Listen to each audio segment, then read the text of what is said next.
tunajifunza kuhusu Mungu. Mungu ni nani? Ana nafsi ngapi? Lakini kuna hoja ambayo wanauliza, inategemea unavyozungumza kuhusu Mungu. Ana nafsi ngapi? Kwanza kwenye ana nafsi ngapi inategemea kwamba unavyoelewa Mungu ni nini, ni kitu gani. Yaani unaposema Mungu ni kitu gani? Swali linaulizwa Mungu ni nini? Kwa mfano, hata juzi nilikuwa naongea, ukisema Mungu ni muumbaji, si ndio? Si nitakuwa sahihi nikisema Mungu ni muumbaji? Twende pamoja. Nikisema Mungu ni muumbaji, si niko sawa? Sawa. Manake nikisema Mungu ni muumbaji, manake tukirudi katika uumbaji, sawa? Manake chochote nje ya viumbe ni Mungu, si ndio? Manake yaani tukichukua viumbe tukavitoa pembeni, kitakachokuwa kimebaki nje ya viumbe ni nini? Ni Mungu. Kwa mfano tukisema kwamba wakati kabla vitu vyote kuumbwa kuna vitu vilikuwepo, sawa? Kuna nafsi zilikuwepo.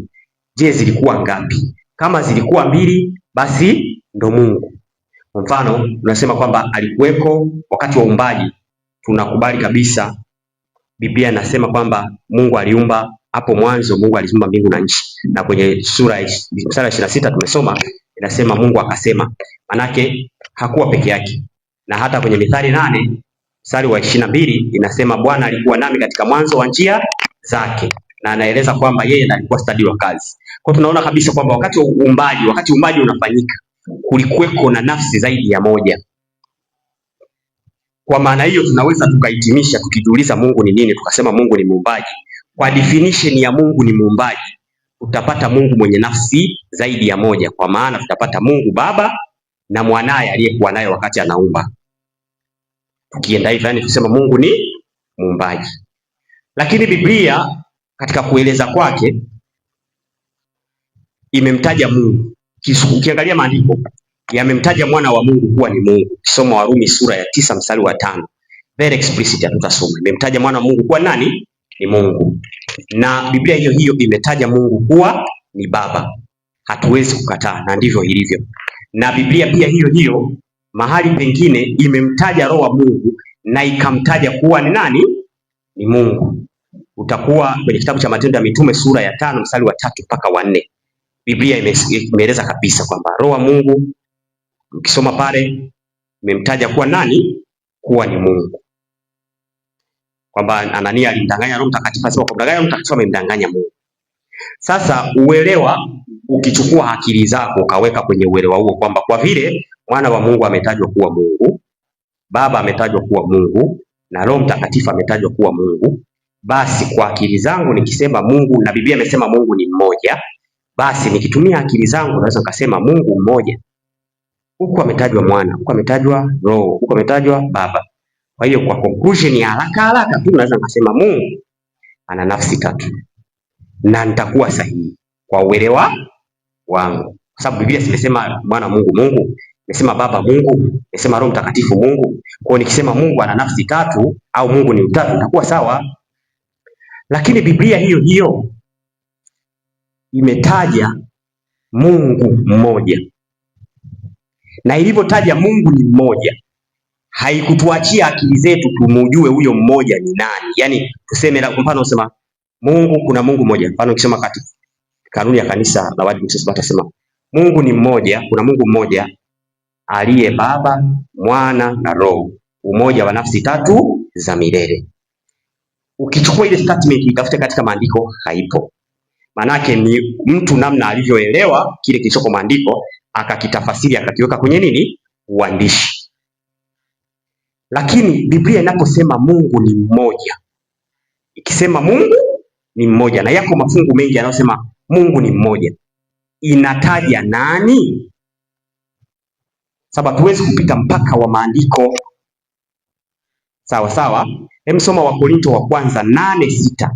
Biblia imedefine kabisa, yani haikutuachia nafasi sisi tu define.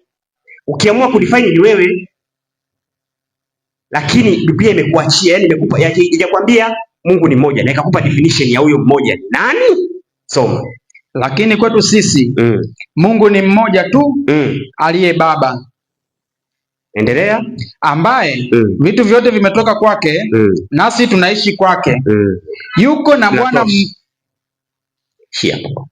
Sasa hivi ndivyo ninavyoelewa kwenye hilo fungu kwamba Biblia inaposema Mungu ni mmoja, haikutuacha sisi wenyewe tutafasiri wenyewe kwamba Mungu ni mmoja, tuweke maneno yetu kwamba Baba, Mwana na Roho. Imetueleza Mungu ni mmoja na imetuambia huyo mmoja ni nani? Aliye Baba. Lakini sio kutuambia aliye mmoja ni nani, imetuambia na kwa nini ni mmoja.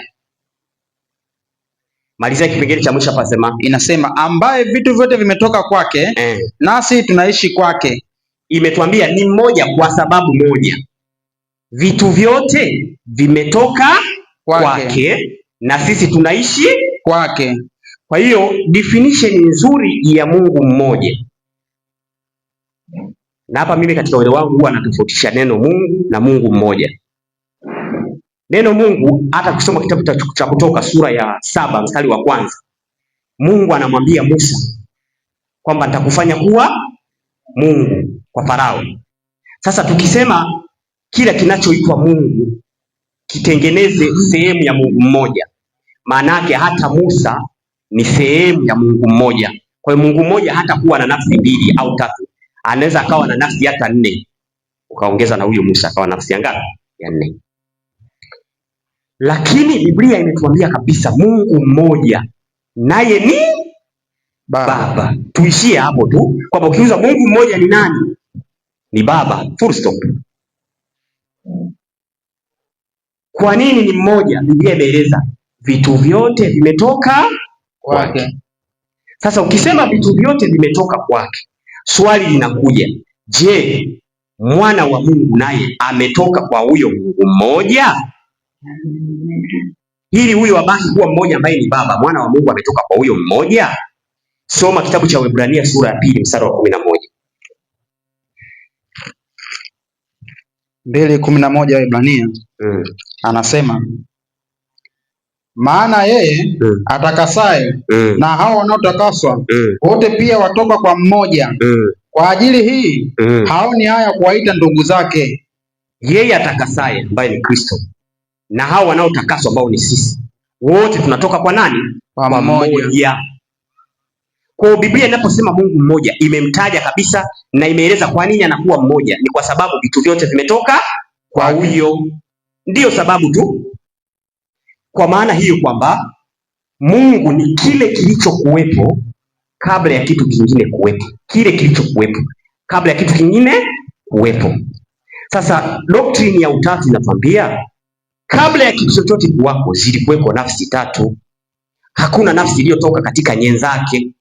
Ndio utatu wenyewe. Yaani utatu kwamba mwana alikuweko peke yake, Baba alikuweko peke yake na Roho alikuweko peke yake, lakini walikuwa na umoja. Lakini Biblia inatufundisha kwamba mwana amezaliwa na Baba. Manake kilichokuweko ni Baba.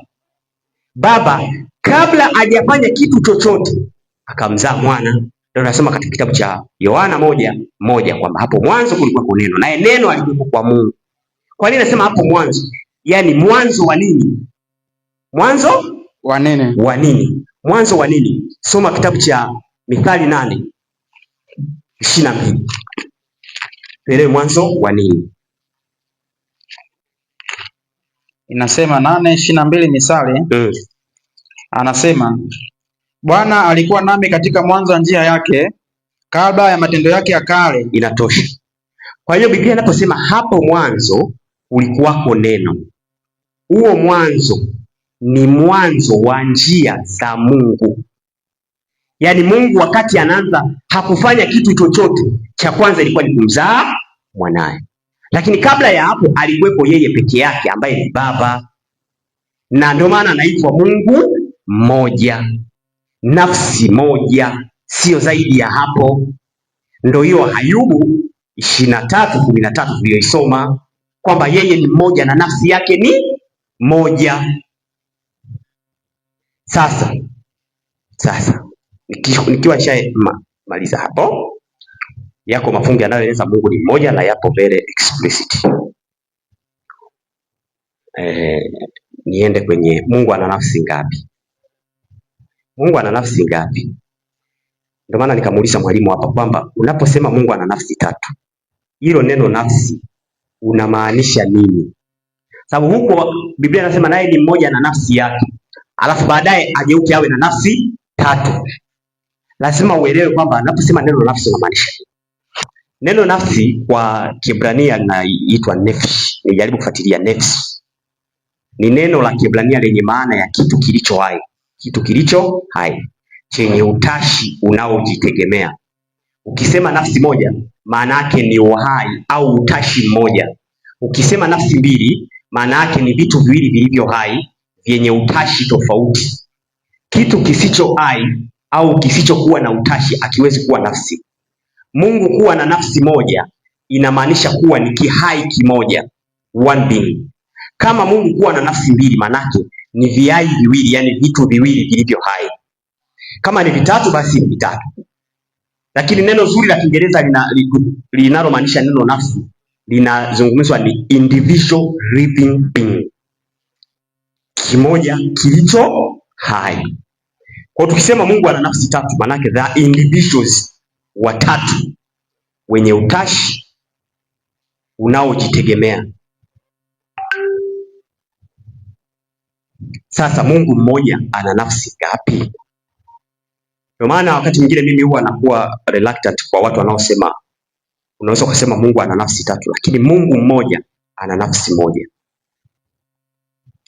Katika kitabu cha Ayubu, tusome hilo fungu linasema, lakini yeye ni mmoja, ni nani awezaye kumgeuza? Tena nafsi yake ilitakalo ndilo afanyalo. Kwa Mungu ni mmoja na ana nafsi moja. Msomaji, nisomee kitabu cha Isaya sura ya 42 mstari wa kwanza. Mungu ana nafsi ngapi? 42:1.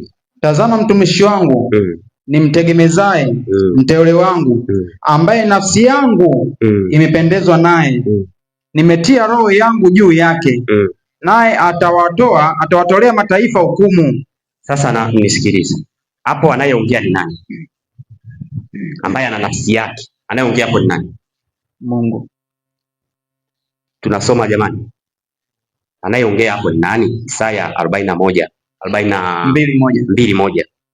Labda tulirudie.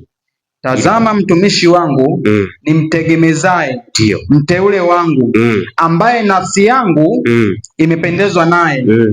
Nimetia roho yangu juu yake.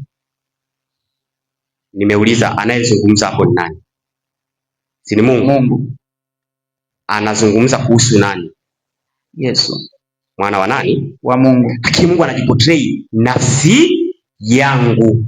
Sasa sikiliza, na tutaelewa nafsi yake. Anaposema nafsi yake anamaanisha nini? Kwamba Mungu ana nafsi moja. Ina maana gani? Yeremia 6:8. Kwa haraka ni sile muda mwingi. Yeremia 6 aya yake ni ya 8. Anasema, uadhibishwe Yerusalemu, nafsi yangu isije ikafarakana nawe, nisije nikakufanya ukiwa, nchi isiyokaliwa na watu. Nafsi yangu. Mungu ana nafsi moja. Tafuta mahali popote ambapo panazungumza neno nafsi ikimuhusianisha na Mungu, utakuta Mungu ana nafsi hii moja. Mtu akikuta Mungu ana nafsi mbili kwenye Biblia, mimi kabisa naachana na hii, nitafuatana naye, nitamwambia Mungu ana nafsi mbili. Lakini unaweza ukasoma mafungu fulani alafu ukatengeneza fikra kwamba Mungu ana nafsi zaidi ya moja. Lakini ukichukua maandiko kama yalivyo, yanamtaja Mungu ana nafsi moja. Waebrania 6:13. Hii nataka tuielewe vizuri. 6:13. Kwa maana Mungu alipompa Ibrahimu ahadi, kwa sababu alikuwa hana mkubwa kuliko yeye mwenyewe wa kumwapa, aliapa kwa nafsi yake. Sasa msikilize, sisi tunaposema Mungu mmoja ana nafsi moja, moja ya fungu ambalo linatupa ukubwa na kuelewa ni hii, kwamba Biblia inasema kwa maana Mungu alipompa Ibrahimu ahadi, kwa sababu alikuwa hana mkubwa kuliko yeye mwenyewe wa kumwapa, aliapa kwa nafsi yake. Sasa point hapo tuelewe kwamba huyu anayezungumzwa hana mkubwa kuliko yeye. Hana mkubwa kuliko yeye. Je, Yesu anatuambiaje? Yohana 14:28. Inasema, mlisikia kwamba naliwaambia, mimi naenda zangu tena naja kwenu. Kama mngalipenda mngalifurahi, kwa sababu naenda kwa Baba, kwa maana Baba ni mkuu kuliko mimi. Baba ni mkuu kuliko mimi. Huyu ambaye ni mkuu kuliko mwana wa Mungu ana nafsi hii moja, na ndo Mungu mmoja. Ukitaka kutengeneza Mungu mmoja iwe ndo muunganiko wa hawa, utakuwa upo kinyume na maandiko, kwa sababu Mungu mmoja ni mkuu, hana aliye juu yake. Labda tusome tena. Kwa maana Mungu alipompa Ibrahimu ahadi, kwa sababu alikuwa hana mkubwa kuliko yeye mwenyewe wa kumwapa, aliapa kwa nafsi yake. Ngoja na habari njema niwaambie hivi, mwana wa Mungu anapoapa haapi kwa nafsi yake, anaapa kwa nafsi ya baba yake, kwa sababu baba yake ni mkuu kuliko yeye. Na huyo baba yake ni nafsi moja. Wakorintho wa kwanza 11:3. Wakorintho wa kwanza 11:3. Kama atakuwa sijakosea. 11 yake ni ya 3. Inasema, lakini nataka mjue ya kuwa kichwa cha kila mwanamume ni Kristo, na kichwa cha mwanamke ni mwanamume, na kichwa cha Kristo ni Mungu. Kichwa cha Kristo ni Mungu. Huyo Mungu anayetajwa hapo sio nafsi tatu, ni nafsi hii moja, aliye Baba. Kasome katika kitabu cha Yohana sura ya 4 mstari wa 21. Utaona Yesu anazungumza kwamba wamwabudu katika roho na kweli, kwa maana Baba awatafuta watu kama hao wafanye nini? Wamwabudu. Sio Baba, Mwana na Roho, Baba. Kwa Biblia inaposema Mungu ni mmoja, haijatuachia akili zetu sisi tuseme Mungu mmoja ni Baba, Mwana na Roho. Imetuambia kabisa Mungu mmoja specifically ni Baba. Baba wa nani? Mafungu yako mengi. Baba wa Bwana wetu Yesu Kristo. Na ndiyo maana Biblia inamtaja Yesu Kristo kuwa Mungu, huyo kuwa ni Mungu wa Bwana wetu Yesu Kristo. Kusoma kitabu cha Waefeso 1:17. Waefeso 1:17 inasema, Mungu wa Bwana wetu Yesu Kristo, Baba wa utukufu, awape ninyi roho ya hekima na ufunuo katika kumjua yeye. Kwa hiyo anaitwa Mungu wa Bwana wetu Yesu Kristo. Kwa nini Yesu awe Mungu na wakati huo huo ana Mungu wake? Kwa sababu yeye kama mwana wa Mungu kuna mahali alitokea, hakujitengeneza yeye. Uwepo kwake tu si tofauti na babake. Babake yeye yupo tu, ila mwana ametoka kwa baba yake.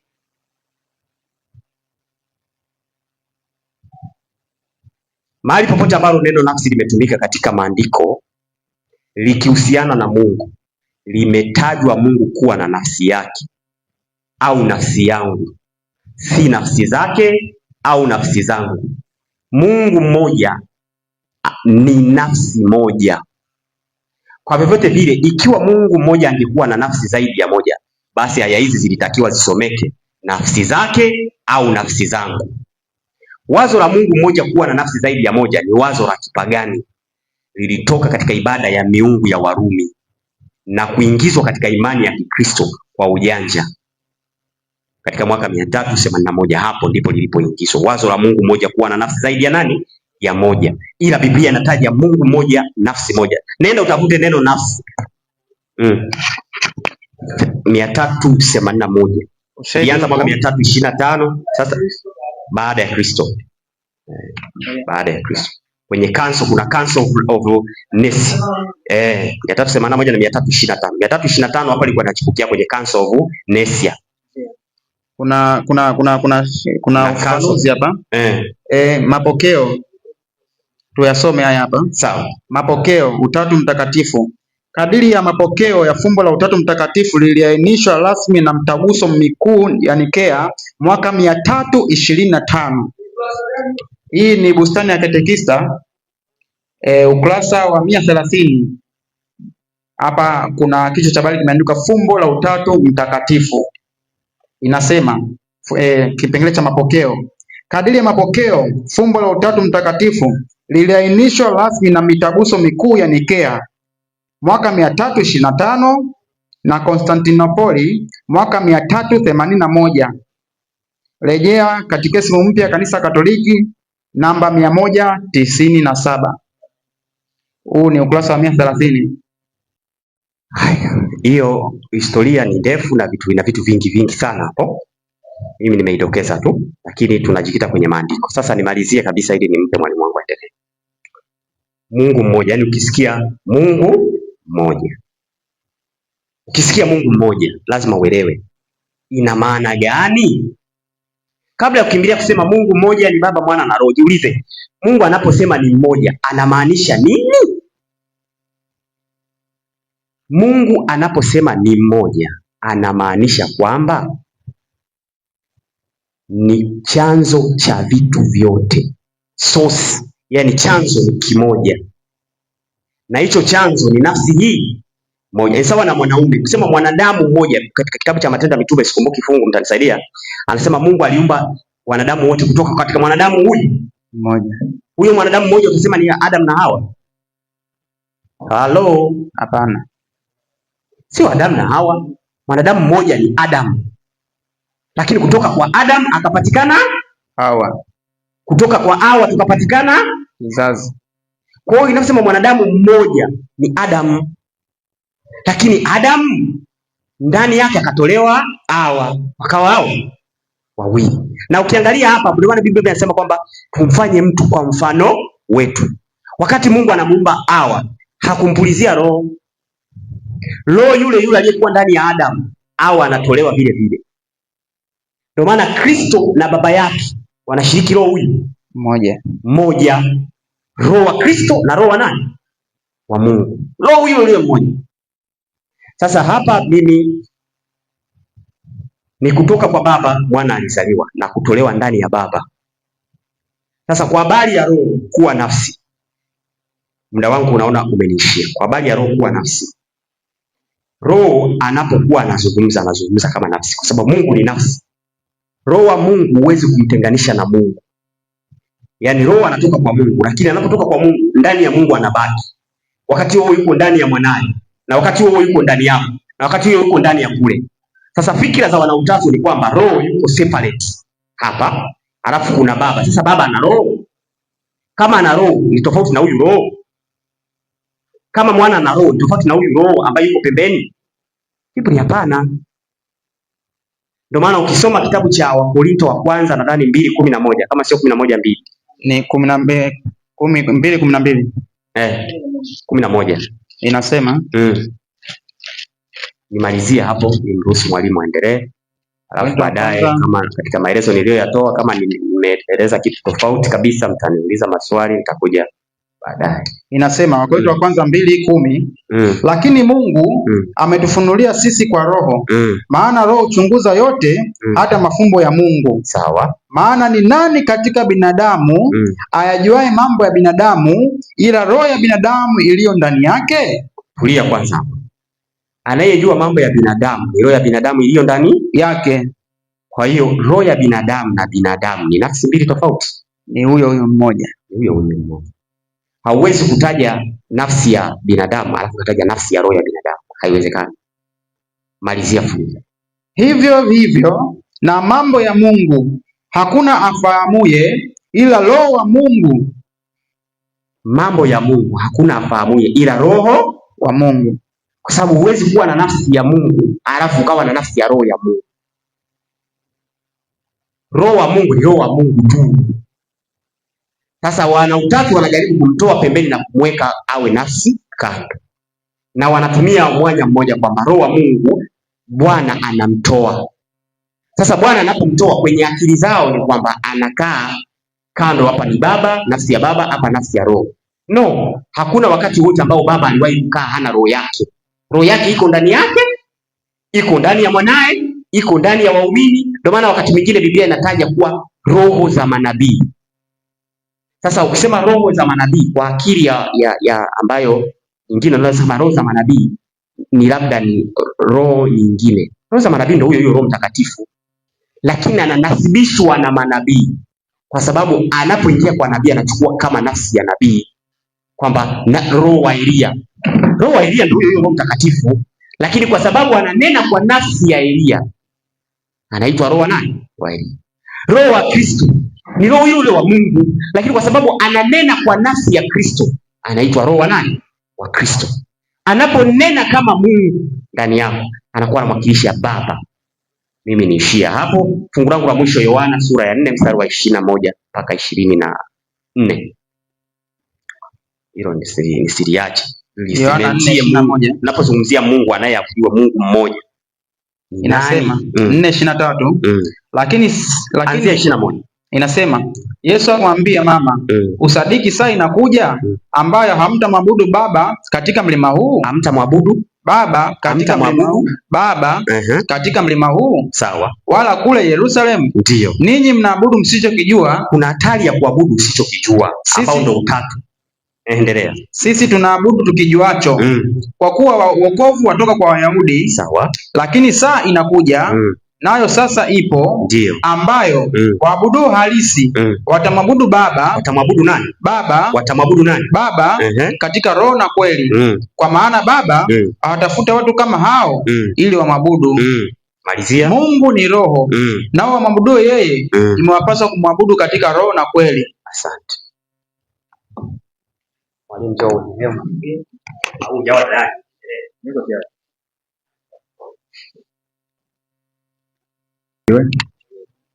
Wageni wetu karibuni, ndugu Mishael, ndugu Chiganga na mzee wangu pale, jina limenitoka kidogo tu, nani? Shem. Asante. Sasa tuiweke nani kabisa present, tuanze juu kabisa au acha ni puleti tu hapa kichomeke tu.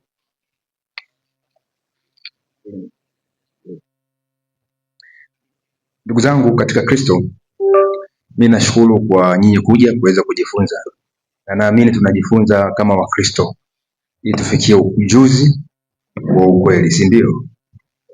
Sasa sijakuwepo mwanzoni, bila shaka nimeongea mambo mengi, lakini kuna nukuu ambazo nimepewa na wenzangu na zingine kanipa Chiganga ambazo nimezitumia kujengea hoja. Kwa haraka mpaka nimemsikiliza mwalimu mwenzangu Bwana Linus Jabato, ni kwamba anaongea kuhusu Mungu mmoja, na kulingana na view ambao nimewasikia kwa muda mfupi ni kwamba mnaamini fundisho la Utatu Mtakatifu, kwamba Mungu ni mmoja tu aliye Baba, Mwana na Roho Mtakatifu, si ndio hivyo? Si ndio hivyo? Au sije kwa nukuu tofauti?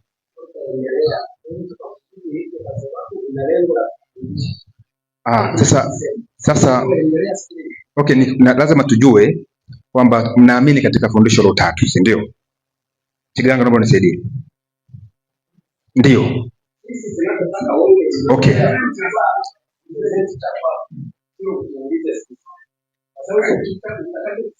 Okay, hamna shida.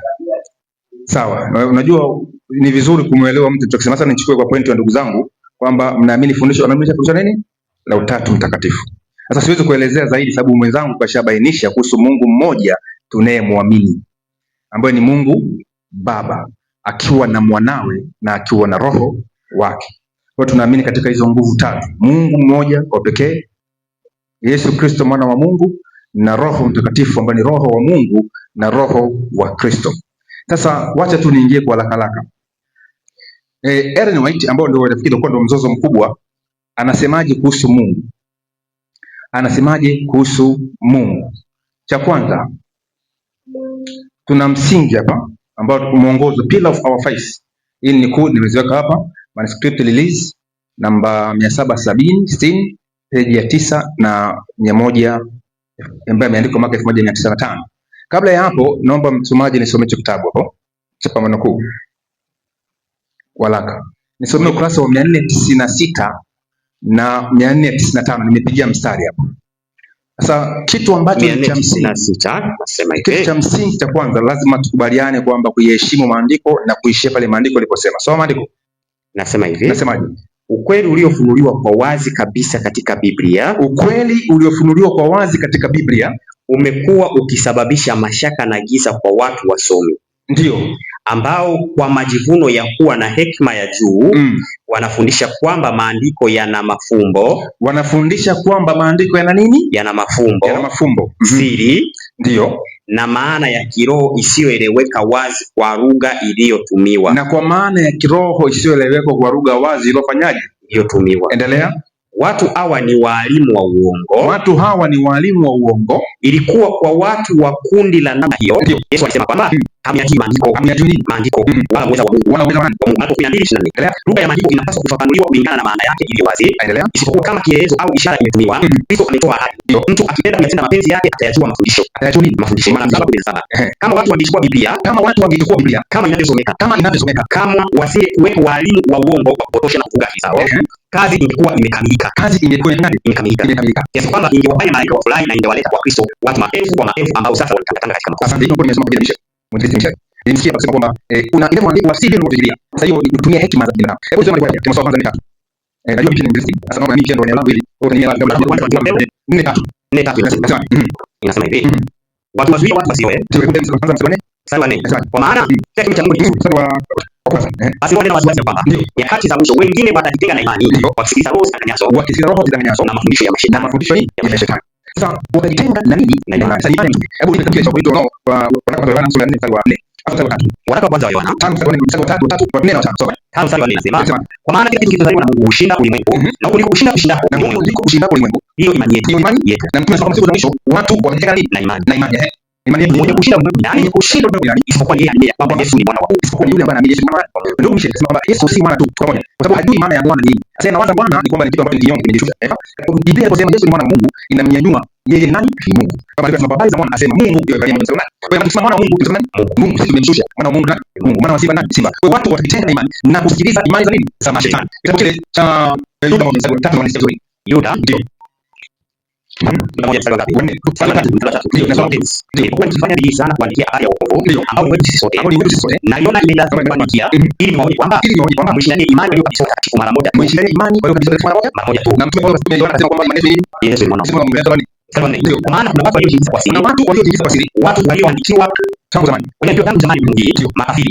Ndio neema ya Mungu wetu kwa ufisadi. Wanaibadili neema ya Mungu kwa ufisadi. Nao mkana yeye aliye peke yake. Peke yake Bwana na Bwana wetu Yesu Kristo. So the only true God, Mungu wa pekee na Yesu Kristo. Kwa maana mtu yote ambaye anaamini kwamba Yesu Kristo ipo sehemu ya Mungu mmoja, maandiko yanasema ni nani? Makafiri. Sasa ndio kwa wale watu tunatanguliza. Ni watu kuhusu Mungu, anasema bila Christ, the personality of that of Christ. Sasa anasema ndio hiyo mkono au sasa ndio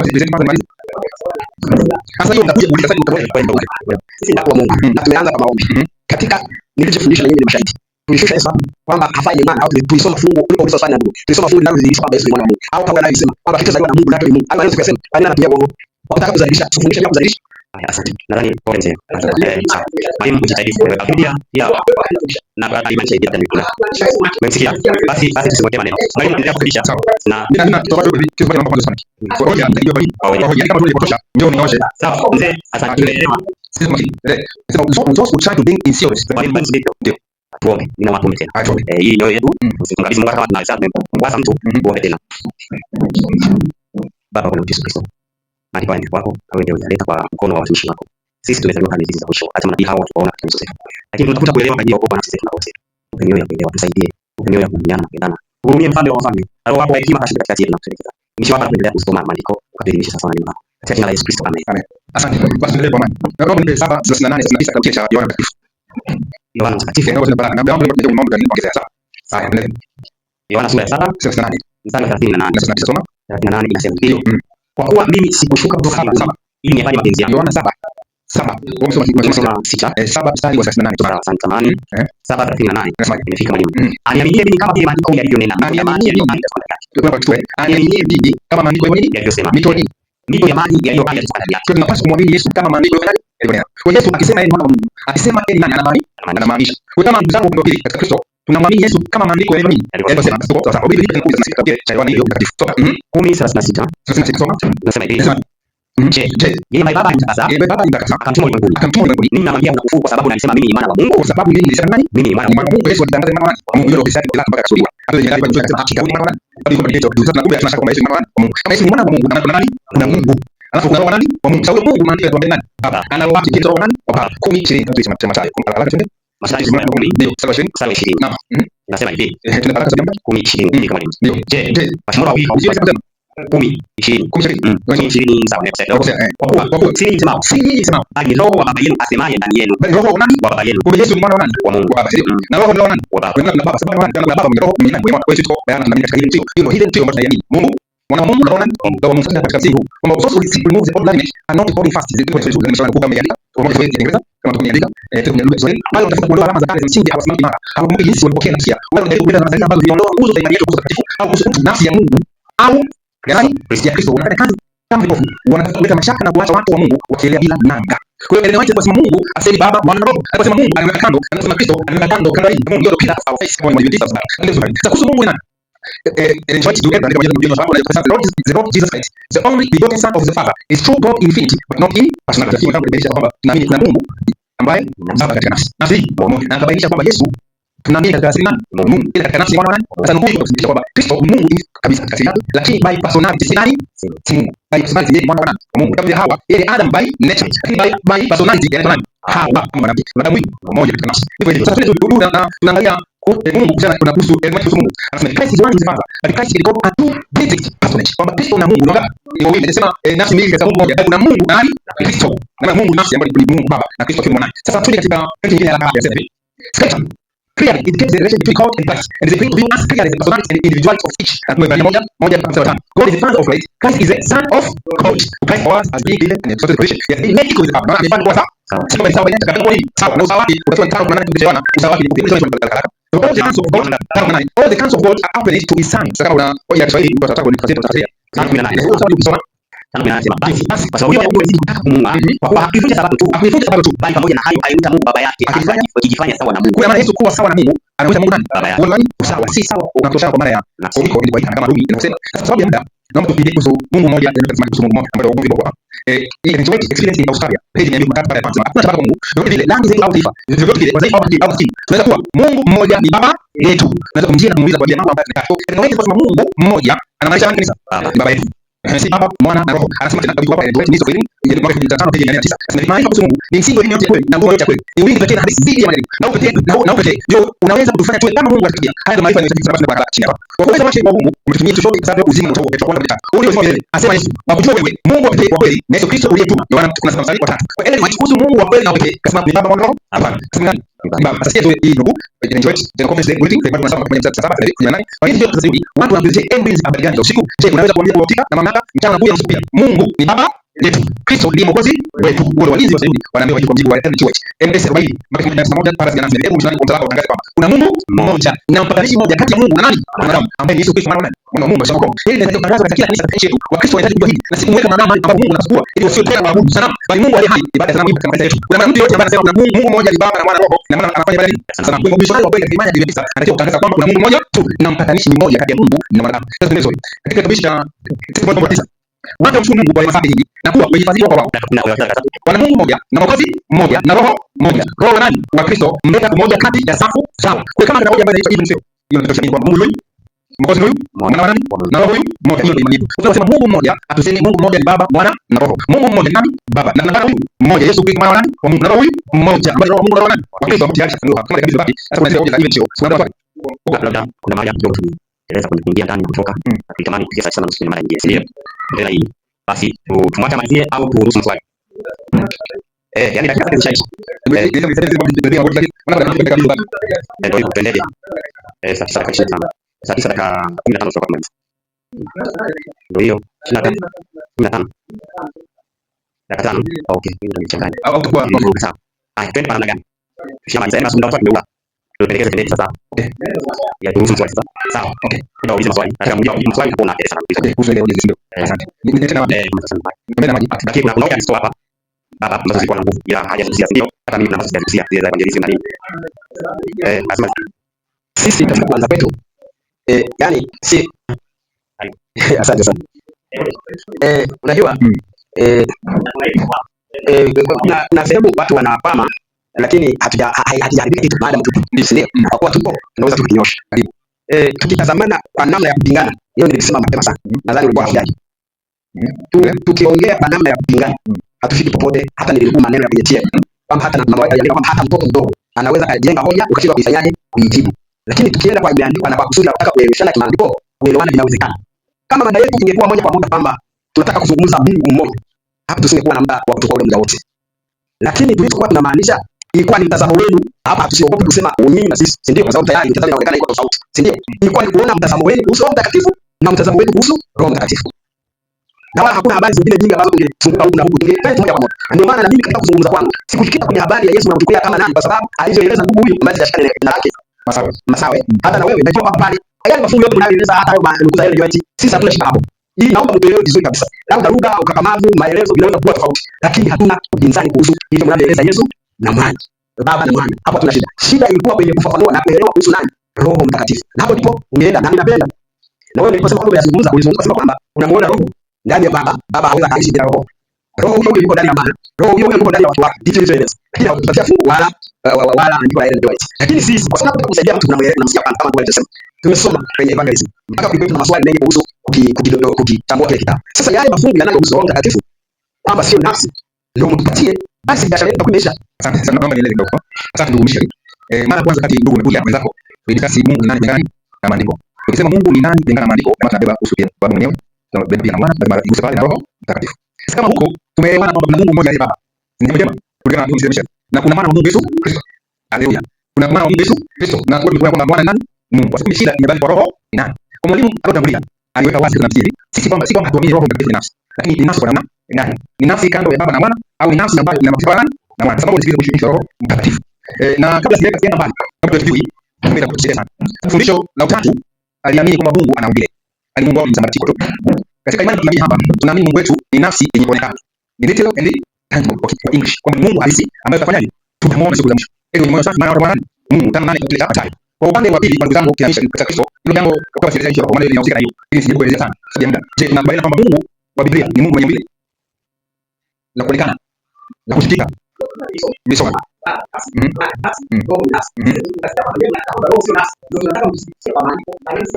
Okay, asante.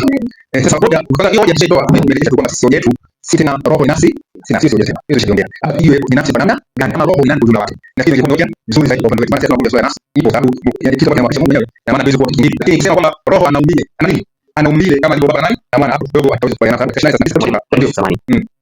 Nadhani pia tuna haja na wao watu wanaposema nafsi ndio wanaelewa ni nini yani kusema kitu nafsi. Akiwa kama nafsi. Kwa kuzungumzia sababu hivi jikite uhusiano na Roho Mtakatifu. Hebu tunashindana. Hebu itoe hapo. Ndio kabisa kwa pale yes. Asiye nyingine.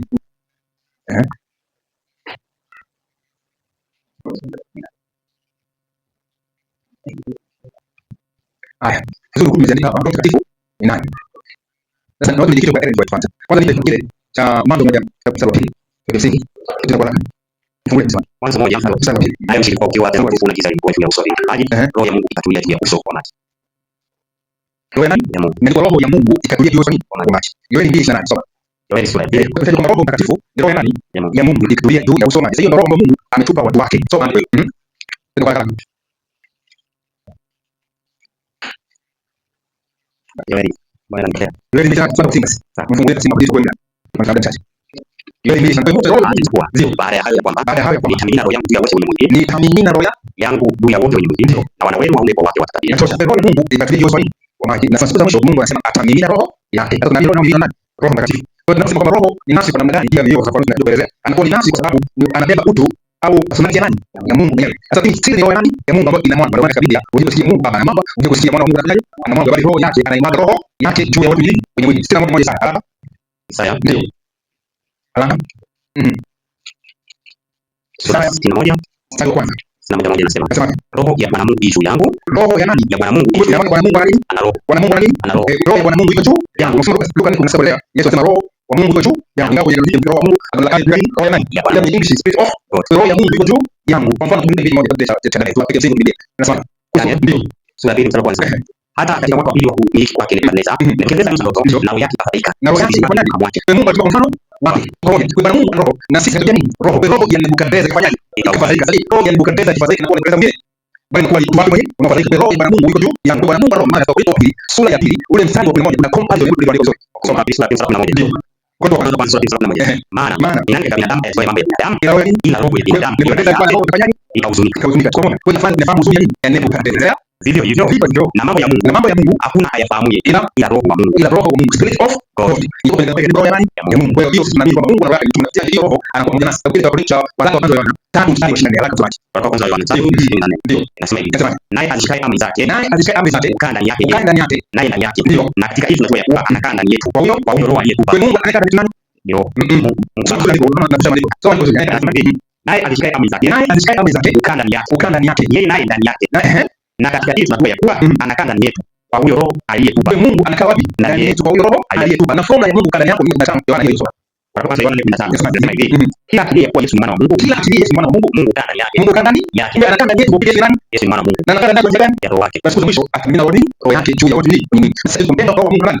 Mungu ni nafsi kama Mungu alivyo nafsi kwa sababu anawakilisha utu wa Kristo na utu wake mwenyewe. Kwa sababu sisi katika mtazamo wa binadamu. Kwa Korinto kwanza sura ya 5 mstari wa 3 soma. Korinto kwanza sura ya 5 mstari wa 3. Kwa maana wewe nisipokuwepo kwa mwili, lakini nikiwapo kwa roho. Lakini nikiwepo kwa nini? Kwa roho. Ndio. Mimi mwenyewe nimekwisha kumhukumu yeye aliyetenda jambo hili na kwamba nikiwapo. Anaongea nani? Na Wakorintho. Wewe hapo kwa nini? Sio. Lakini anatoka kwa nini? Kwa roho yake. Yeye hapo kuna mtu nafsi ya Bwana. Kabla ya watu nani? Paulo. Paulo nani? Paulo. Kwa roho Mungu ndani yako kuna maana ya Mungu. Unakuwa pia nani? Kwa roho Mungu unakuwa nani? Ya Mungu. Hiyo ndivyo inakuwa katika maandiko matakatifu. Hebu sanipe 24:39 au kitabu hapo roho nani? Alaka twende. Kitabu cha Luka 24:39. Sura 24:39. Inasema hivi. Sema hivi. Tazameni mikono yangu. Tuanze pale wa 38. Ndio. Akamwambia Bwana afadhaika na kwa nini mnaona shaka mioyoni mwenu? Tazameni mikono yangu. 37 tu tuone. Wakafika walikuwa wanashtuka. Wakaogopa sana wakidhani ya kwamba wanaona roho. Sasa wanaona nini? Roho. Endelea. Akamwambia 39. Tazameni mikono yangu. Tazameni miguu yangu. Ya kuwa ni mimi mwenyewe. Ya kuwa nani? Ni mimi mwenyewe. Nishikeni muone ya kuwa roho haina mwili wala na mifupa. Na mimi kama mnavyoniona mimi. Kama naona mimi kwa nini? Kwa maana Mungu anasema roho yake inamwakilisha kama mtu mwingine. Bali roho yake Mungu ameenea kutoka Zaburi 1:9. Kwa njia ya roho Mungu yuko bila sehemu. Kwa nini wapi ndio roho yako? Ni mzimu wako. Sasa hiyo wewe uko maana kuna siku nzuri omnipresent yani kwa roho wake mtakatifu. Sasa hapa katika ndio ile the spirit the father and the son when come and make the able to see you. Hebu sema kuna sababu ya hapo. Ndio sababu tunafanya kwa Mungu na mwanae wanakaa ndani yetu. Soma 4 nasema 23. Yesu akajibu akamwambia mtu akipenda aishika neno langu. Baba yangu akampenda. Nani? Na baba yangu akampenda. Nani? Na baba yangu akampenda. Nasi tutakuja kwake na kufanya makao kwake. Nasi tutakuja kwake na kufanya makao kwake. Kwa nasi wangapi? Wawili. Nasi wangapi? Wawili. Tuko moja. Sasa ndio kitu nipe kitu Zakaria sura ya 6 tunasema. Wale maagano yote ya kufa Mungu ni haya. Soma Zakaria 6:13. Ndio. Inasema wapi? Naam. Yeye atajenga hekalu la Bwana. Yeye atajenga hekalu la Bwana. Naye atakuwa akimiliki katika kiti chake cha enzi na kuwa na kuhani katika kiti chake cha enzi na shauri la amani litakuwa kati ya hao wawili. Na shauri la amani litakuwa kati ya hao wawili. Na Yesu anasema kwamba ukipenda Baba kwa nani? Atakupenda nasi. Baba nani? Na mwana. Tunakuja wapi? Kwa sana kutaka by the spirit. By the spirit the Father and the Son will come and make the hour with you. Kwa Yesu anasema itakuwa nani? Mpaka mtu alipo anakuwa kwa ndani ya Roho Mtakatifu. Sisi tunasikia hapa anasema hivi zao hizi kwa Kiingereza 190 para ngapi? Ya pili. When Jesus ministers in the sanctuary above, he is said by spirit the minister of the church of Zion. Kwa sababu nani? Kwamba wakati Yesu anahudumu katika takatifu bado kwa roho wake ni mhudumu wa kanisa la duniani. Bado kwa roho wake ni mhudumu wa kanisa. Kwa maana Kristo mwenyewe amesema kwa ndani. Kristo ndio mhudumu katika ni mpatanishi kati ya Mungu na wanadamu. Kwa roho mtakatifu anawakilisha roho Mungu, roho maana roho Mungu, roho Kristo kutoka katika na katika roho. Roho mtakatifu ni roho Mungu na roho Kristo. Roho Mungu anakuja ni Kristo na Mungu yeye baba kwetu. Lakini nasema ikiwa roho Mungu anakaa ndani, ikiwa roho Mungu anakaa ndani, nini hamfuati nini? Nini hamfuati nini? Bali mfuata roho. Bali mfuata nini? Roho. Lakini mtu awaye yote asipokuwa na roho Kristo, huyo si wake. Si wake. Sasa nitakuta shaka kwa swali hili hapo ndio nasema the greatness of God is to us incomprehensible. The Lord's throne is in heaven. Zaburi 1:4. Yet by his spirit he is everywhere present. Ndio Zaburi 1:4. Sasa Mungu akiwa mbinguni chini cha enzi anakuwa everywhere. Kwa nini? Kwa roho. Kuna roho si Mungu mwingine ambaye anajihanua na kujenga ndio fundisho ambalo pia ndani ya kanisa pekee. Sasa ndio naelewa kwa sababu tempo. Na naelewa kuzungumzia hili tempo. Kwa hiyo ndio Mungu roho mtakatifu anayenea nje ya Baba akatumia ndio tunasoma pia. Sasa mwisho mkuu in giving us his spirit God gives us himself, making himself a fountain of divine influence to give us the life within the world. Kwa Mungu anatoa roho yake, anatoa ndio roho yake, maisha yake tunajifanya mwenyewe kwa namna ya Kristo mtakatifu. Ni mystery kubwa. Fili ndani mstari Mungu mmoja hapa kwamba the nature of the Holy Spirit is mystery. Anaongea identity of Holy Spirit. Akakataa kujifunza identity, kujifunza identity ya Roho Mtakatifu utapotea kwenye uhusiano. Lakini tumekataa kujifunza mystery ni siri ya roho. Sababu ndio tunafanya roho. Sio wale waweza kuelewa ndio tumesawa. Nani ambaye anajua mapana ya Mungu? Ni kile kirefu kwa nini? Ahadi. Kwa sababu kujua by nature, ila ndio by identity Mungu amejitambulisha. Watu wanafanya hivi katika watu wa nne mstari wa 2. Sasa tujue roho Mungu na roho nani? Wa Mungu ndio by identity. Tutakuja hapa. Tutaelewa roho Mungu. Ndio. Kila roho ikiwa kwamba Yesu Kristo amekuja katika mwili ya Bwana Mungu. Anataka kwamba Usiamini kila roho. Bali zichabuni hizo roho. Kwamba zimetokana na Mungu. Kwa sababu ndio uongo wengi wanatembea. Hiyo watu wa roho wa Mungu, kila roho iliyo kwamba Yesu Kristo amekuja katika mwili inatokana na Mungu. Kila roho isiyomkiri Yesu haitokani na Mungu. Na ndio roho ya Mungu Kristo ambayo imesikia kwamba yake na sasa imekwisha kuwako duniani. Kwa hiyo tunataka kujua Yesu nani? Roho. Usipojua tunataka roho nani? Msiku za mwisho watu kujitenga na imani na uwasikiliza roho zidanganyana. Kwa hiyo ndio roho ya shetani au mashetani ndio ya nani? Ya Mungu. Roho ya Mungu tunaipata katika Kristo. By identity, by nature. By nature hata Kristo alifahamu. Hata sisi wenyewe mawazo yako au mawazo yangu. Wewe unafahamu ndio nyingine kwa Mungu anakuwa. Sasa tunajifunza by identity. Kwa ufupi kama sisi hizo nguvu za nafsi ya tatu ya Mungu, hivi ni trio na ile evangelism ya ngapi ya safari ngapi. Uzile msaidizi hizo tatu ambazo ziko nitakuja kuzibainisha ina maana gani. Kama kuna swali hapo tubadilishe. Asante. Mungu awabariki sana. Sasa tuende kwenye hoja nafsi ya tatu ya Mungu. Nafsi ya tatu ya Mungu. Kwanza leo nimesema nafsi ya tatu ya Mungu, si nafsi ya tatu ya nani? Ya Mungu. Mungu anaitwa God kwa English na Mungu anaitwa God. Kama unasema au date for being, unasema ndio kile kwa nyingine date. Date ni Mungu. Na ni kama unavyosema ubinadamu. Ile ubinadamu kwa Kiswahili ni hapo kigezo. Humanity ndio. Kwa humanity body kwa ubinadamu na kwa mwanadamu ni humanity ubinadamu. Na Mungu ana Mungu. Moja chini. Kitabu cha Warumi 1:20 nasema hivi, kwa sababu mambo yake yasionekana tangu kuumba ulimwengu yanaonekana na kufahamika kwa kazi zake, yani uweza wake wa milele na uungu wake hata wasiwe na udhuru.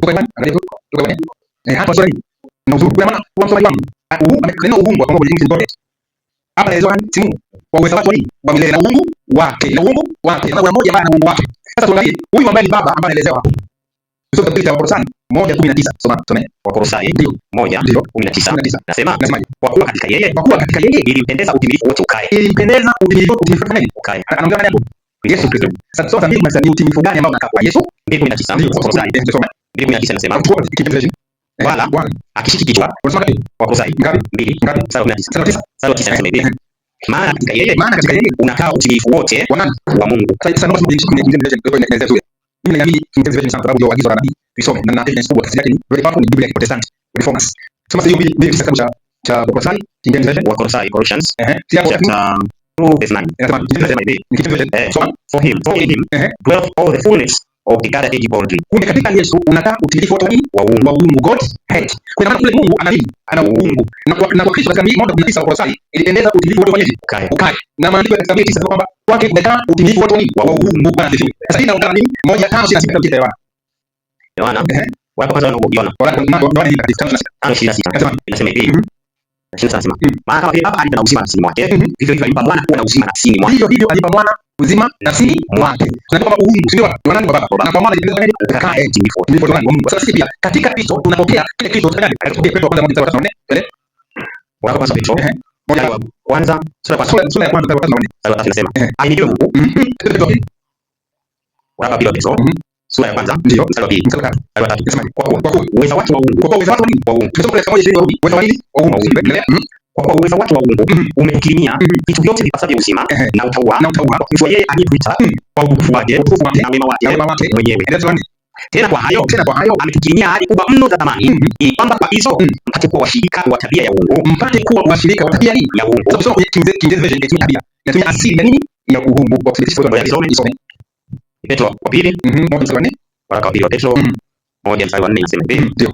Nasema hivi. Whereby are given unto us exceeding great and precious promises, that by these you may be partakers of the divine nature. Having been partaker of divine nature. Asili ya kiungu. Kwa nani? Wa Mungu. Kwa hiyo tunafanyaje? Ukaushika. Na sisi tunafanya nini? Washirika wa tabia asili ya uungu.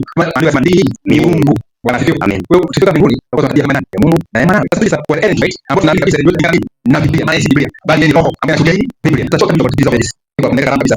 Tunakiona itapo. Mbele yako. No, itapo. Mstari wa Petro, mstari wa Petro,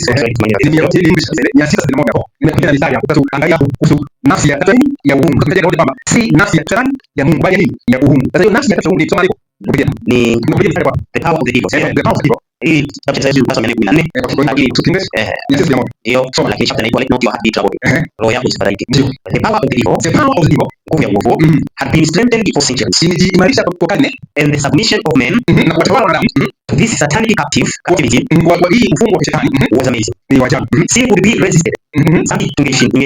Dhambi ingeweza kushindwa and overcame only through the might agents, kwa kupitia nguvu kubwa, wakala mkubwa, ndio wakala mkubwa of the third person of the Godhead, nafsi ya tatu ya uungu, endelea, ndio who become with no divided energy, ambaye kuja bila nguvu iliyorekebishwa, but in the fullness of divine power, by fullness of divine power, kwa ukamilifu wote wa nguvu za Mungu, ndio inakuja kwa nguvu za nani? Za Mungu. Ndio nini? Ya tatu, endelea.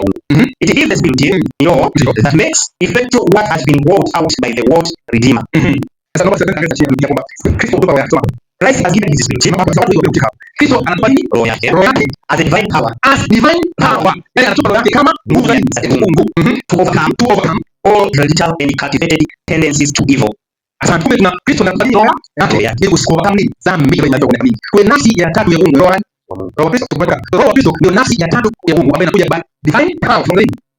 Na ndio hiyo moja ndio kwamba uungu kutoka nani? Kwa Baba. Na kwa maana kwa nini unakaa nasi unatufikisha kwa njia ya roho wa Kristo. Bwana ndio kwa nafsi ya tatu ya Mungu, roho wa Kristo. Kwa Kristo ndio hivi. Na Kristo kuja katika kwa mbinguni, sababu wake. Na kwa nini ana Mungu? Kwa Kristo kuja bila roho wake, maana tuje mwenyewe kwa njia ya roho. Kwa nafsi ya nini? Ya tatu. Kwa maana kwamba ni Kristo amewakilishwa ndani ya kila mmoja wetu sisi. Sasa kile cha Warumi 5:14 kuna tatu kwa Yohana, afu tutaje ile njio ambayo sasa hapo ile njio na pamoja ile nature of spirit. Toma. Warumi 5:13. Nini kuna tatu?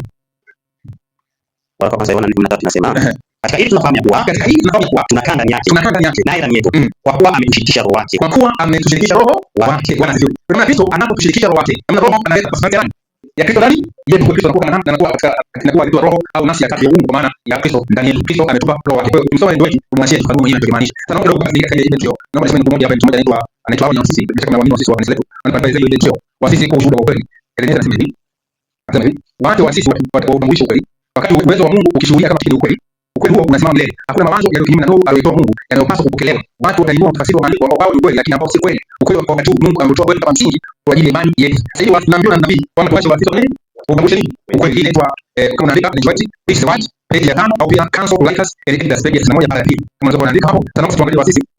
Wanasema kuhusu ukweli huu. Huyu ni Smith anasema hivi, General Conference Debating Volume 4 March 1991. Page ya 167. The Holy Spirit is the Spirit of God. It is also the Spirit of Christ. Sasa tuja katika hii nukuu ya English inaipenda sana kusoma kwa English, lakini ngoja nisome tu. God is alone without beginning. God is alone without beginning. Mungu pekee asiye na mwanzo. As the earth approach when the beginning could be. Katika mapema sana ambapo mwanzo ungekuwepo. Hapo tunasoma kwa sio. Tafsiri sawa. Hapo sio ingezo maliza pamoja na sura. Haya, tunasoma sawa. Sawa. God alone without beginning. And the earth epoch when a beginning could be. A period so remote that to infinity minds. It is essential in eternity. Appeared in the world. In the beginning was the word. And the world was with God. And the world was God. John chapter 1:1. This uncreated word was the being who in the fullness of time was made flesh and dwelt among us. His beginning was not like that of any other being in the universe. It is set forth in the mysterious expressions. His God's only begotten Son, John chapter 3:16.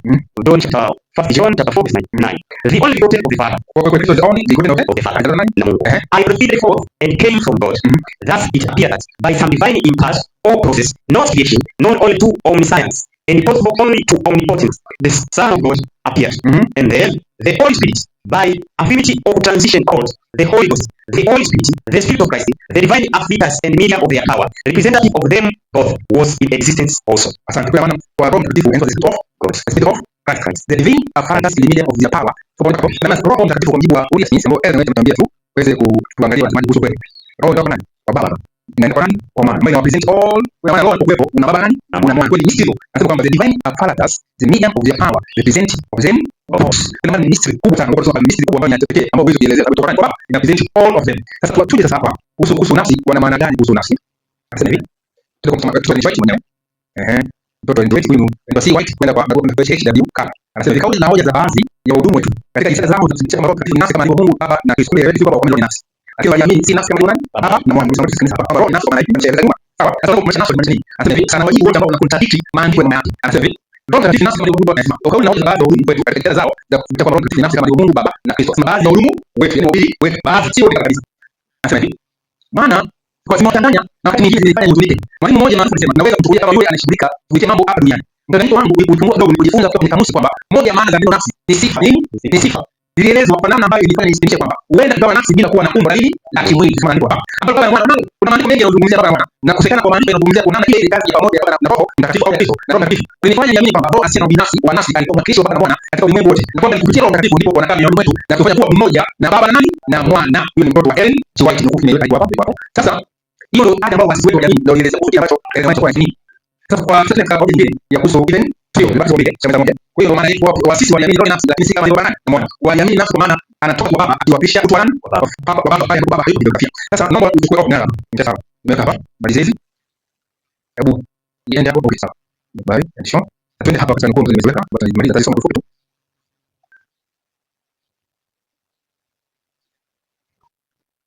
Haya. Sasa hii nukuu, kuna nukuu ya hivi ndio nimesoma. Nimesoma, si niongea ya kusoma. Even sio. Au hizo majibu sasa hivi tu. Ndio na hiyo itasaidia. Haya, itasaidia. Tunajifunza. Asante. Kuna nukuu ambayo inatamani sana wengi. Na hii nukuu Ellen White alitoa kwa utatu. Akiwa akikosoa na utatu. Ndio tusome historia pia. Mimi ni mwalimu wa historia. Alichukua kwa utatu akikosoa Jumapili na akaiedit ile nukuu. Akatoa maneno ya Trinity akielezea upotoshaji wa Chapman. Baada ya nukuu hiyo sura kwanza inaomba tuanze nukuu hiyo. Nianze na hiyo ndani hiyo ya nature of body. Sipende ya hiyo nyingine.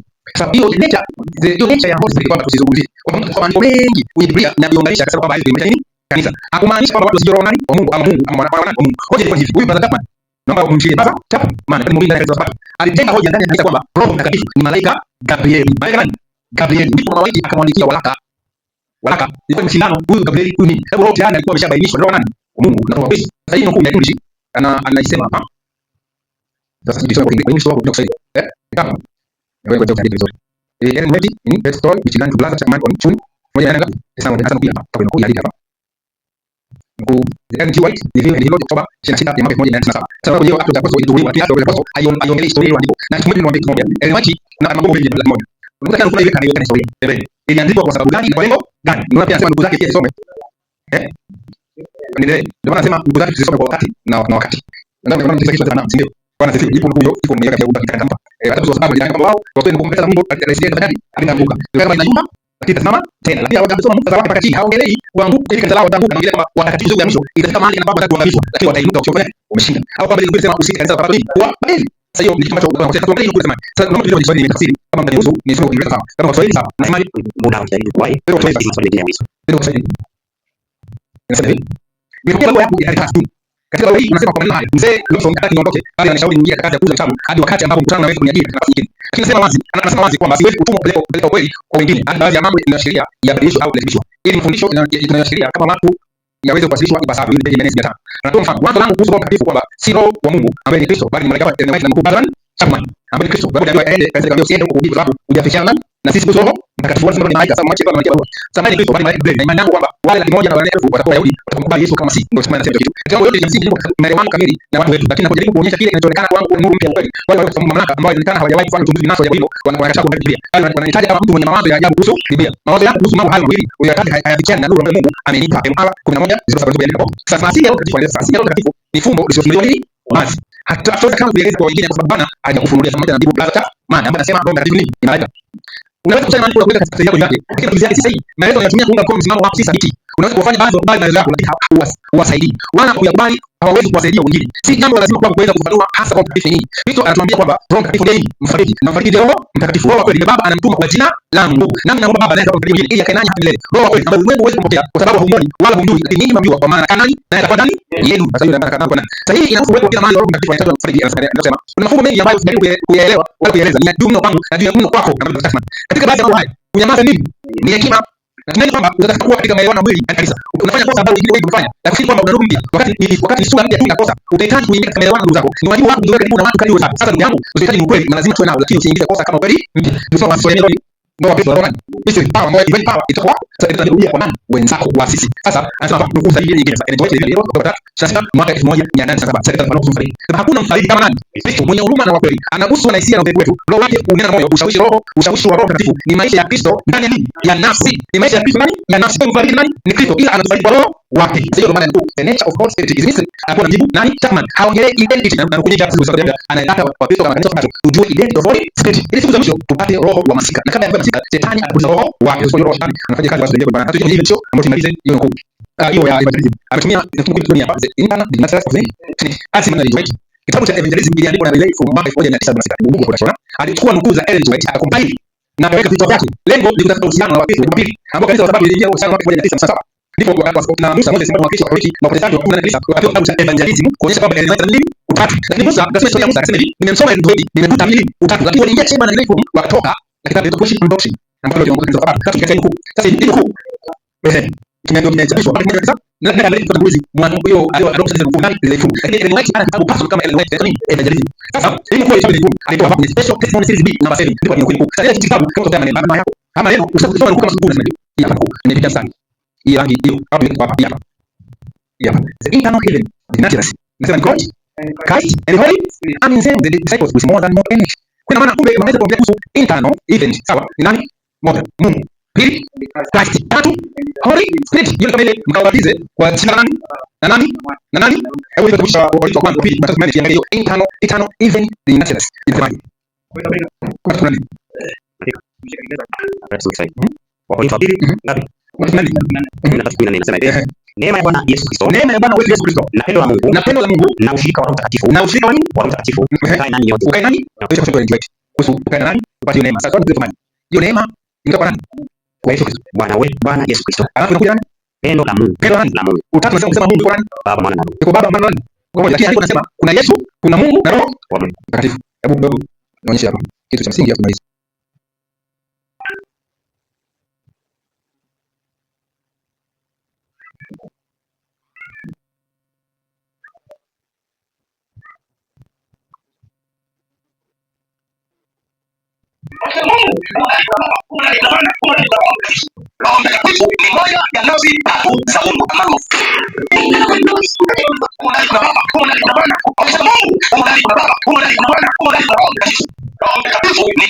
Kwa sababu ukisema Mungu kuna nani? Kuna Baba, kuna nani? Kuna nani? Kuna Roho Mtakatifu, ndio. Hiyo imani ambayo Mkristo anafanya. Kuna yani. Hiyo ni Biblia hapo. Unasoma msemaji. Neema Yesu Kristo. Pendo nani? Na ushirika wa nini? Na maana kuna Mungu, Yesu na Roho Mtakatifu. Sasa malizao mshatoa. Sasa nipe andiko lingine Wakorintho wa kwanza 12 mstari wa 4 mpaka wa 6. Tuangalie even trio kama hiyo ni kwa mwisho even trio. Hapo Mungu, Roho Mtakatifu. Wakorintho wa kwanza 8:6. 8:6. Hebu tusome kwa ile usome 4 wa Efeso. Mpaka mstari wa 6. Wa Efeso 4 sura ya 4 mstari wa 4. Kwa 6 semaji Mwili mmoja, roho moja. Kama mlivyo katika mwili mmoja na wito wenu. Bwana mmoja, imani moja, ubatizo moja, Mungu mmoja, naye ni Baba wa wote. Asante. Kuna maana katika hili trio kuna Mungu huyu mmoja ambaye nani? Baba. Na Bwana juu ya yote. Na Bwana huyu mmoja. Na Roho huyu mmoja. Ndio tunapaswa kusema hao watatu Mungu huyu mmoja. Na hakuna sehemu yoyote katika maandiko ya kama Isaya Hamisia. Nimesoma Biblia yangu vizuri. Alipotumia neno Trinity, never and ever present. Na wasiwepo katika. Nataka kusema mfumo wao imani sasa hivi ndio tunasoma. Wote walikaa chopo na Ellen White wakadefine swali linaulizwa tunaamini katika utatu. Wakadefine pale sisi tunaamini maneno kama hayo ambayo sababisha watu kuuawa sana katika historia ya Baba. Sisi tunaamini na Mungu mmoja. Bwana mmoja tunasema Mungu na Roho mmoja Roho Mungu. Sasa huyu ndio mjinsi katika ndio ndio mwisho. Even sio. Kwa hiyo tunamalizia asante. Ile kwa ile trio iliandikwa kwa sababu ya mmoja tu. Mtu mmoja anaitwa Dr. Harvey Kent. Living Temple. Tutafute. Ndio mtu wa kwanza ndani ya kanisa la Katoliki aliyekuja na moshi kwamba Mungu Baba, Mungu Mwana, Mungu Roho Mtakatifu akikemea ndani mwetu. Na wote kwa mbele na James White ambaye kwa mpozi na wengine ambao walifundisha kusoma na kusoma. Lakini leo akatengeneza Mungu Roho akawa kuna Baba peke yake. Kuna Mwana peke yake. Alafu Roho peke yake hapa anakaa katika Mungu mwingine anategemea kujieleza. Kama alisema mkuu, alipokemewa maana sema hivi, mara kwanza Mungu Baba ndio ameenea mpaka kwenye huo. Ukiangalia huo au ukiangalia mwili Mungu alifanya wapi? Ndani ya mwili au ndani ya nini? Ya huo. Alipokemewa ndio akabadilisha kama ndio hizi 100 nafsi ya tatu ya Mungu akajenga hoja kwamba si Mungu Baba tena bali Mungu Roho ndio ameenea katika nini? Ulimwengu. Ndio akanitoa hii barua akajibiwa kwamba usisome ndugu zangu vibaya usisome mkuu. Hayo ndio tatu. Sasa tusome hapa. Hebu tusome hapa. Now to started to say, the sentiments of those who are searching for advancing scientific ideas are not to be trusted. Such representations are the following are made. The Father is the light invisible. The Son is the light embodied. The Spirit is the light uploaded. The Father is like the dew, invisible vapor. The Son is like the dew, gathered in duties. The Spirit is like the dew, fallen on the sea of life. Another representation. The Father is like the invisible vapor. The Son is like the radiant cloud. The Spirit is the lane fallen and walking in refreshing power. All these spiritualistic representations are simply nothingness. Imperfect, imperfect, and true. Wewe ndio kidogo ambao alisema Mungu na mwanae na roho kama vile gani? Ndio maji barafu nini akaandika kama watu wengine wakati wengine kama gani? Gamba baba jinsi cheupe nyama katika ndani cha nani? Roho Mtakatifu. Hizo ndio sema ni imperfect and true. The Father cannot and answer. The wicked and rich and the Father not. The Father cannot be described by the things of the earth. The Father is all fullness of God. And is invisible to mortal sex. Kama ile kidogo. Sasa Ellen anaanza kufanya kunukuu. Tukomea hapa. Ameanza kumsikia Mungu kwa vile maji kama kile ulivyosema kuhusu maji. So the Father cannot be described by the things of the earth. Mungu Baba hawezi kuelezea kabisa nini ya dunia. Ambapo katika 17 tunasema hivyo tumekataa. Usimzanie Mungu kama sababu au vitu vya kazi kwa mwanadamu. Anasema kwamba the Father is all fullness of the Godhead and is invisible to mortal eyes. Kwamba Mungu Baba ni kwake kuna utimilifu wa nini? Wa uungu. Bodi kuna nani Mungu na umbo lake kabisa ndani yake nini? Uungu. Na pia haonekani kwa macho nini? Ya kibinadamu. The Son is all the fullness of Godhead manifested. Na mwana mwana kwamba yeye is all what of the fullness of Mungu manifested. Kama kwa Yesu ni utimilifu wa Mungu onekana. Manifested. Amejaribu manifested amezidi. Kama wewe huu kwa baba umefuru na kwa mwana umeweka utakatifu. The word of God declared him to be the express image of God. Mungu linamtangaza kuwa ni express image of his person. Kwa nini? Sasa nafsi yake. Hapa ndani yote. Lakini hapa identical. Nasema tokea. God so loved the world that he gave his only begotten son, that whoever believes in him should not perish but have a lasting life. Here is shown the personality of the Father. Inaelezea personality ya nani? Baba. Kwa hiyo anyway anamdescribe Kristo nani? Mwana wa nani? Mwana ndiye pekee wa Mungu ambaye anawakilisha anaonyesha baba na umbo kama tulivyo kwa mfano Mungu sina. Mwisho the comforter that Christ promised to send after he ascended to heaven. Kwamba mfalme wa Kristo anaenda kumtuma atakapoenda mbinguni. It is spirit in all the fullness of the Godhead. Kwamba sasa tunapozungumza is the spirit in all fullness of the Godhead. Something in all and the Father in all what we are in all the Father and the Son. Kama ile ndio kwamba roho anakuja ni baba na mwana yote. Endelea. Making manifest the power of divine grace to all who receive and believe in Christ as a personal savior. Wewe roho anakuja na the power of divine grace. Kama tunasema katika kuya pale kama unapokuwa roho Mungu unapokuwa uungu wote wa Father na kutia mwanae Bwana wetu Kristo kumpigia kwa roho wake. Sasa there are three living persons of the human tribe. In the name of these three rich powers, the Father, the Son, the Holy Spirit, those who receive Christ by believing in faith are baptized, and this power we correlate with the obedient subjects of heaven in their efforts to live the new life in Christ. Asante. Sasa kwa hiyo kwa mkuu hii ni kwa ingofi ya nzuri kwa hapa inaitwa special testimony number 7. Sasa hiyo inaeleza kwamba kuna the Father ambaye all fullness of God head foot na kuna the Son Kristo mwana wa Mungu ambaye kwake utimilifu wa Mungu umekaa na kwa Roho Mtakatifu ambaye kwake in all the Father and the Son utimilifu wote ndani na kwa njia hiyo kwake na anaelezea pia ubatizo. Mtu anayebatizo lazima katika ubatizo wake nguvu tatu za mbinguni fanyeni zikae kwake. Sasa hapo tukisoma chini yake sasa ndio tunapata Mathayo 28:19 wakabatizwa kwa jina na Baba na Mwana na Roho Mtakatifu. Ndio kwamba neema ya Kristo na pendo la Mungu na ushirika wa Roho Mtakatifu pamoja nao. Na sababu hiyo kwa Kristo mbingu fanyeni ilifunguka na Roho wa Mungu akashuka kama nini? Huo. Kutoka kitabu cha Mathayo na sauti ya Mungu ikasema huyu mwanangu mpendwa anayependezwa naye. Kwa hiyo kuna Roho wa Mungu unapokuwa katika ubatizo na zani chini kwa ubatizo lazima presentation yako au wepo au ile hali ya baba iliyotokea pale Gethsemane. No. Ni wapi pale ndio ndani lazima hizo kwako. Na kwa nini hizo kwako? Fungu la mwisho kusema katika Warumi 11 ambapo tunawachia masomo. Tunaangalia nguvu tatu. Sikini Mungu ambaye ameshakubainishwa na Joyce. Mwana wa Mungu na Roho wa Mungu. Soma ni mstari ngapi? 11 anasema. Ndio. Lakini ikiwa roho yake yeye aliyemfufua Yesu katika wafu. Ikiwa roho yake yeye aliyemfufua Yesu katika wafu. Anakaa ndani yenu. Yeye aliyemfufua Kristo Yesu katika wafu. Ataiuisha miili yenu iliyo katika hali ya kufa kwa roho wake anayekaa ndani yenu. Ataiuisha miili yenu hali ya kufa kwa roho wake anayekaa ndani. Kwa maana alipofufua Mungu Yesu nani? Ni Mungu. Yeye alifufua kwa ndani. Kwa sababu ya roho tunafufuliwa. Ndio maana kwa ubatizo tunaambiwa hili ndio ikae. Mungu ndiye na nani? Mwana wa Mungu na Roho wa Mungu. Inaishia hapo. Mungu awabariki. Maiki na katika maswali. Tuangalie kwa msaidizi tunarudi mimi sina maswali bali nataka kuelezea kitu kimoja. Shida si maandiko. Shida ni wewe.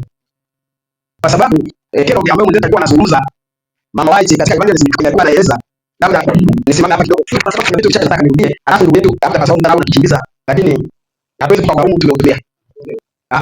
Sio lazima wataangalia. Mimi ninachotaka kuzungumza ni kitu kimoja. Ukisoma ukiangalia mwenzetu alichoelezea na akazungumza kuhusu Roho Mtakatifu. Inafika sehemu unamfuatilia mtu, inafika sehemu unamkosa.